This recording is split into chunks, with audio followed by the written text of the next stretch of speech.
सध्या संपूर्ण महाराष्ट्रात फक्त एकच चर्चा रंगली आहे आणि ती म्हणजे पुण्यातील रेव पार्टीची, जिथे राष्ट्रवादी काँग्रेस शरद पवार पक्षाचे नेते आणि माजी मंत्री एकनाथ खडसे यांचे जावई सापडले आणि याचमुळे खरं तर या प्रकरणाला वेगळं वळण आलंय।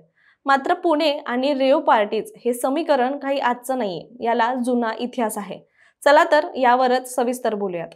नमस्कार, मी रामेश्वरी आणि तुम्ही पाहताय कट टू कट। एकीकडे पुण्याला शिक्षणाचं माहेरघर मानलं जातं, मात्र याच पुण्याला रेव पार्टीचा वेगळा इतिहास आहे। पण रेव पार्टी म्हणजे नेमकं काय असा प्रश्न अनेकांना पडला असेल। चला तर हेच समजून घेऊया।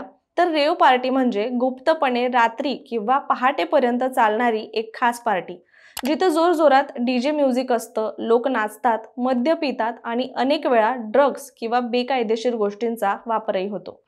पुण्यात 2007 साली याची सुरुवात झाली। सिंहगड रस्त्यावरील एका फार्म हाऊस मध्ये जोरदार म्युझिक वाजतंय, तरुण तरुणी बेभानपणे नाचत होते आणि एका क्षणी पोलिसांची टीम तिथे पोहोचली आणि थेट आतमध्ये शिरली। काही सेकंदातच 280 लोकांना ताब्यात घेतलं आणि ही होती पुण्यातील सर्वात मोठी आणि पहिली रेव पार्टी। त्या रात्री नेमकं काय घडलं, त्या पार्टीत कोण होतं आणि पोलिसांच्या हाती नेमकं काय लागलं? तर साल होतं 2007। एप्रिल महिन्यात सिंहगड रोडवर एका गावाजवळ एका फार्म हाऊस मध्ये एक मोठी पार्टी सुरू होती। पुणे पोलिसांना माहिती मिळाली की या पार्टीमध्ये ड्रग्जचा वापर होतोय आणि अनेक तरुण तरुणी बेधुंद होऊन नाचतायत। ही माहिती मिळताच पोलिसांच्या विशेष पथकाने छापा टाकला। त्यात अनेक कॉलेजचे विद्यार्थी, काही IT प्रोफेशनल्स, मॉडेल आणि विशेष म्हणजे विदेशी नागरिकांचाही यामध्ये समावेश होता। पोलिसांनी घटनास्थळी रेड मारल्यानंतर तिथले साऊंड सिस्टीम, ड्रग्जचे नमुने, मद्य आणि बेकायदेशीर हुक्का सुद्धा जप्त केलं। काही लोक पळून जाण्याचा प्रयत्न करत होते, पण पोलिसांनी जागेवरच बंदोबस्त लावून सर्वांना ताब्यात घेतलं। विदेशी नागरिक भारतात येऊन ड्रग्ज पार्टी करत होते हे धक्कादायक होतच, पण काही पुण्यातील नामांकित कॉलेजच्या विद्यार्थ्यांची नावे सुद्धा समोर आली। आणि सगळ्यात मोठं म्हणजे ही घटना सिंहगड परिसरासारख्या शांत भागात घडली होती।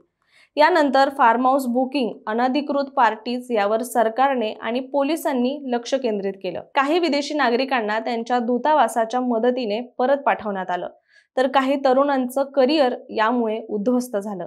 ही घटना महाराष्ट्रात रेव पार्टी म्हणजे काय यावर प्रथमच मोठी चर्चा घडवून आणणारी ठरली। आणि आता तब्बल 18 वर्षांनंतर पुन्हा एकदा पुण्यातील रेव पार्टी चर्चेत आली आहे। आणि आता यावेळी हे प्रकरण गंभीर आहे, कारण या पार्टीमध्ये राजकीय नेत्यांचा साक्षात जावई उपस्थित होता। 2007 साली जे थांबलं नव्हतं ते आज 2025 मध्ये वाढलेलं दिसतंय। खराडी, नागपूर, मुंबई रेव पार्टी आणि ड्रग्ज प्रकरण थांबायचं नाव काही घेईना। मग यातून खरं तर धडा कोणी घेतलाय असा प्रश्न उपस्थित होतोय। मात्र या संपूर्ण प्रकाराबद्दल तुम्हाला काय वाटतं आम्हाला कमेंटमध्ये नक्की सांगा आणि अशाच माहितीपूर्ण व्हिडिओसाठी कट टू कट चॅनलला सबस्क्राइब करायला विसरू नका।